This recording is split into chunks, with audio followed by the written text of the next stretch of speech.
بسم الله الرحمن الرحيم الحمد لله الحمد لله وكفى وسلام على عباده الذين اصطفى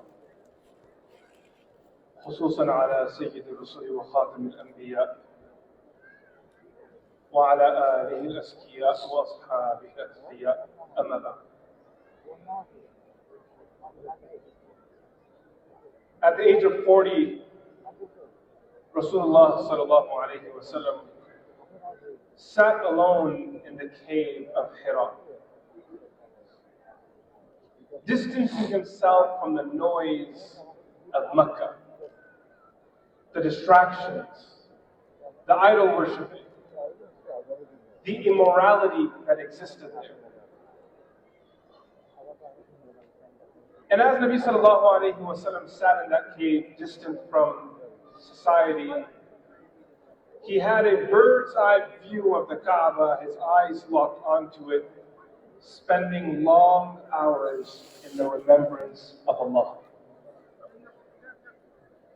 Because when the noise in life gets a little loud and things get confusing, you just need to withdraw a little bit. I had the opportunity of climbing Jabal al-Nur and reaching the top of Hira. These days they have a staircase that leads you there, so the hike is much easier. But an hour later, as we stood at the peak of this mountain, there was actually a small cave there, which in reality is a rock formation. It's not a traditional cave. It's a formation of two rocks placed on top of one another, giving a cave-like space. So when I stepped inside the cave, a very small, isolated place, I began to ask myself a question. That, Ya Allah, out of all the venues of the universe, why this place? If the crown of prophethood was being granted for the last time in this dunya, why this place? So then I remembered a line of poetry by the famous Allama Iqbal. मिटा दे अपने हस्ती को कर कुछ मर्तबा चाहे कि दाना खाक से मिलकर गुलो गुलजार होता है. We have a lost child here.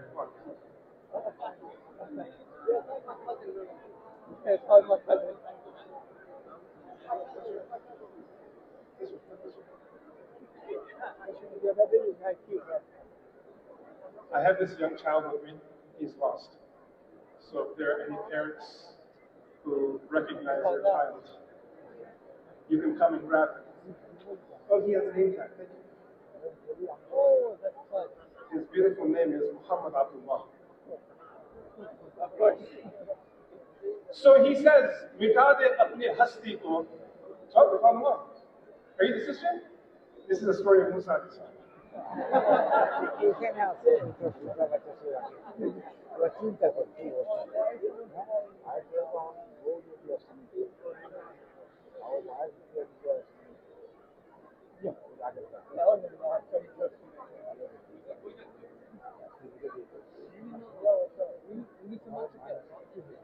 So he talks about how in order to become something, you must first erase yourself. You can't be focused on your ego and yourself and then engage with revelation, because there is no guidance for you then. Revelation will change your life and your heart will open up if you remove your ego from the center.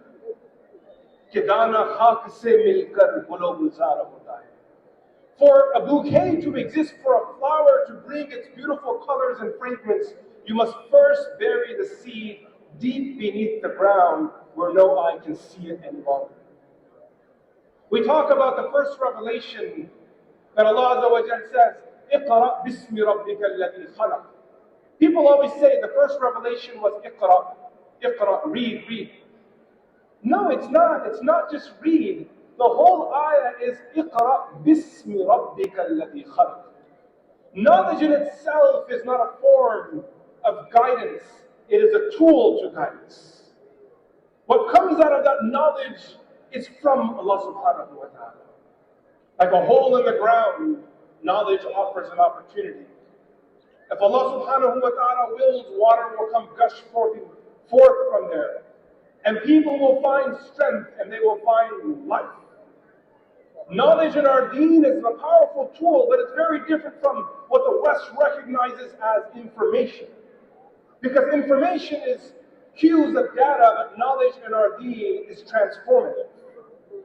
Reading the Quran is having a relationship. It's about understanding it and knowing it and reflecting and connecting with it. When a person reads in the name of Allah without even understanding a letter, Allah will elevate you and guide you, because guidance comes to those that are humble. Building a relationship with Allah subhanahu wa ta'ala doesn't take much, but it starts with kneeling on the ground and admitting that you are the abd and he is the Rabb. Understand the magnitude of the one that has revealed this revelation to you. There are Western academics, Orientalists, who are masters in our sciences, but the difference is they view it purely as an area of study and exercise of the mind. For the Muslim, the Quran is not an exercise of the mind. The reading of the Quran is not a vocal exercise, and let me see where I can influx and where I can add melody and tune to my words. Reading of the Quran is engagement with the kalam of Allah subhanahu wa ta'ala. Therefore, Imam Qurtubi rahimahullah ta'ala in his tafsir, he has a long list of adab and etiquettes of the Quran.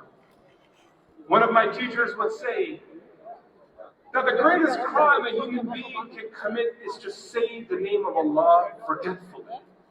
How dare a person invoke the name of the one that created all the universe without allowing every fiber of your existence to jump in excitement and joy. Reading the Quran is connecting with that kalam of Allah subhanahu wa ta'ala. And revelation starts in Ghar Hira and then continues for 23 years, and every time a verse of the Quran is revealed, a new rahmah is offered to the ummah. A new rank is offered to them. The ummah is now raised above. You fast forward 23 years, and after Hajjatul Wada, the farewell Hajj, whenever someone says farewell Hajj to you, think of the number 90. 90. You'll hear this term, the farewell sermon, Hajjatul Wada. The Prophet ﷺ gave this powerful lecture on Arafah. Think of the number 90. And if you're wondering why, it's because that's how many days the Prophet now has left in this dunya.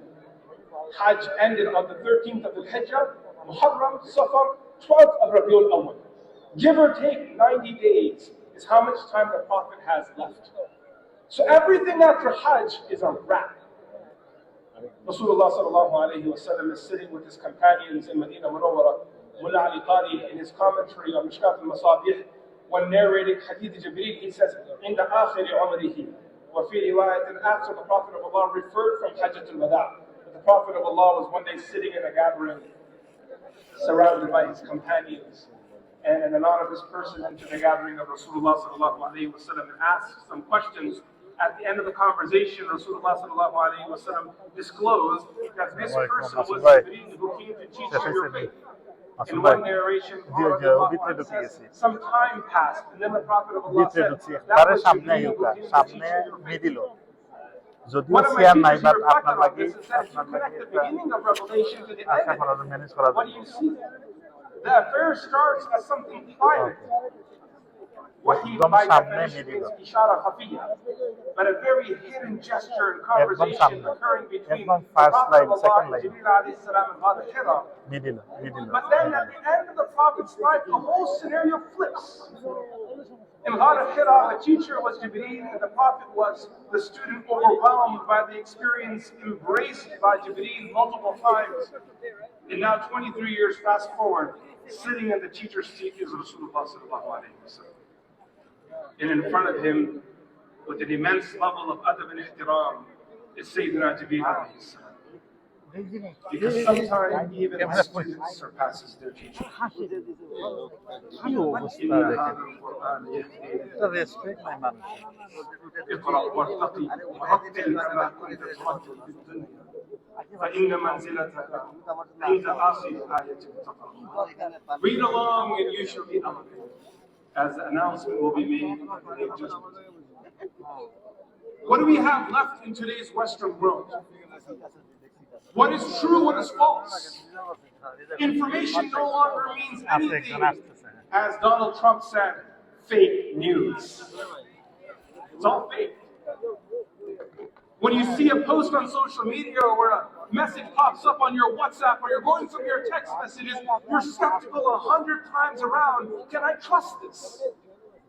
The biggest problem we face as human beings living in the time that we do is that right and wrong are no longer distinguishable. How do I make a decision if I don't know what's right or what's wrong? How do I vote for a party or shop at a place or dress in a manner or send my kids to a school? How do I know which car to buy if I don't know what's right and wrong? Everything is skewed through techniques of marketing.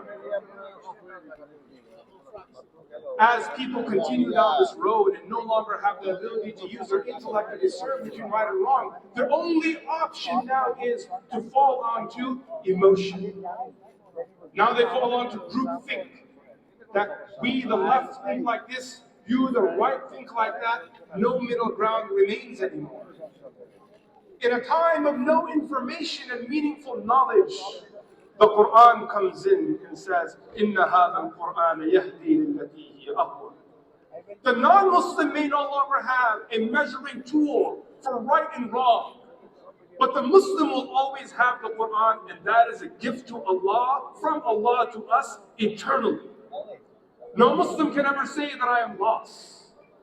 Whether it comes to morality, religion, belief, actions, our spirituality, what is right and wrong and what we owe to one another is clearly dictated by Rahmatul lil Alameen, Rasul alayhi salatu wasalam, and taught through the prism of the Quran.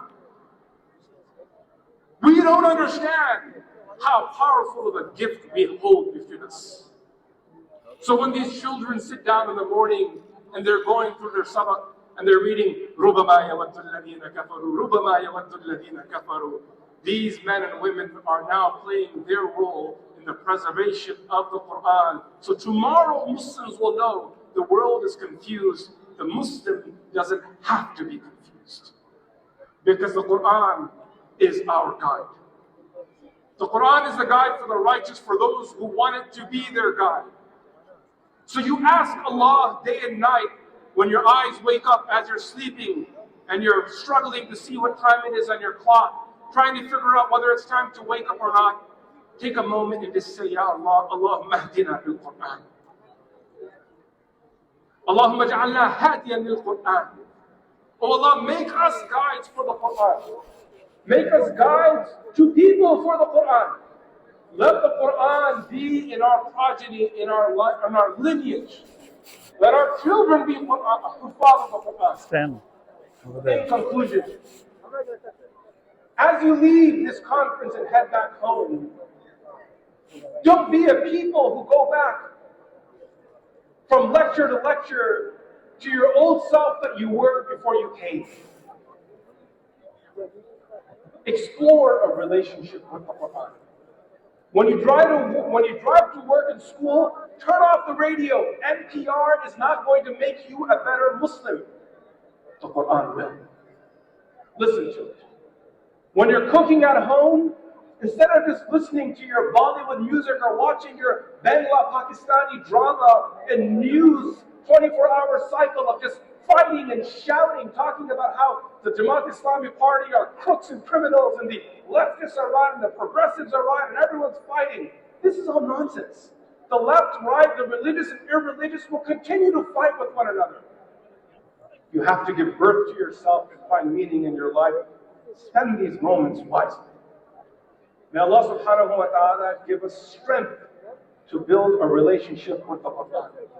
May He draw us in by our forelock, with or without our consent, and put in our heart the love of the Quran. May He allow our children to find strength in the Quran, and may the Quran be there for us in our low and dark moments. When we enter into the grave, may we not be there alone. May an angel be by our side, gifting us with the reward of the Quran. May it intercede on behalf of all of us on the Day of Judgment, as it will intercede on behalf of the righteous. And may the Quran be our guide and witness. May Allah subhanahu wa ta'ala accept from us all. Wa sallallahu ta'ala ala Sayyidina Muhammad. Assalamu alaikum wa rahmatullahi ta'ala wa barakatuh.